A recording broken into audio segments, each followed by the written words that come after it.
High. జనరల్గా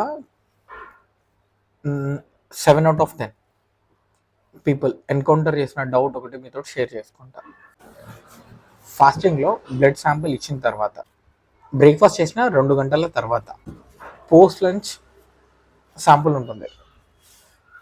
దానికి ముందు ట్యాబ్లెట్ వేసుకోవచ్చా వేసుకోకూడదా, డయాబెటిక్ కంట్రోల్ ట్యాబ్లెట్ అనే దానికి ఆన్సర్ సింపుల్గా ఎస్, వేసుకోవచ్చు. సింపుల్గా దీన్ని డిఫైన్ చేద్దాం. మన బ్లడ్ వెజల్ ఉంటుంది కదా, ఎలా ఉంటుంది, దాన్ని ఒక రోడ్ లాగా అనుకోండి. అండ్ షుగర్ మాలిక్యూల్స్ అనేవి వెహికల్స్ అని అనుకోండి. మన బాడీలో ఒక ఎండోక్రైన్ గ్లాండ్ ఉంటుంది, దాని పేరు ప్యాంక్రియాటిక్ గ్లాండ్. అదేం చేస్తుందంటే ఇన్సులిన్ అనే హార్మోన్ని ప్రొడ్యూస్ చేస్తూ ఉంటుంది. ఈ ఇన్సులిన్ అనేది హైవే మీద టోల్ గేట్ లాగా, అంటే మన బ్లడ్లోకి ఎన్ని మాలిక్యూల్స్ ఆఫ్ షుగర్ వెళ్ళాలనేది ఈ ఇన్సులిన్ అనేది కంట్రోల్ చేస్తూ ఉంటుంది.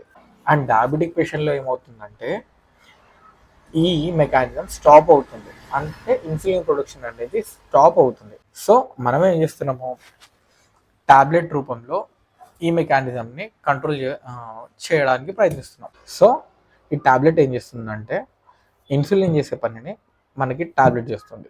So answer is yes. Post lunch శాంపిల్కి ముందు మనము షుగర్ టాబ్లెట్ వేసుకోవాలి. ఇన్ కేస్ ఆ టాబ్లెట్ పని చేయట్లేదంటే వేరే డోసేజ్ డాక్టర్ ప్రిస్క్రైబ్ చేస్తారు.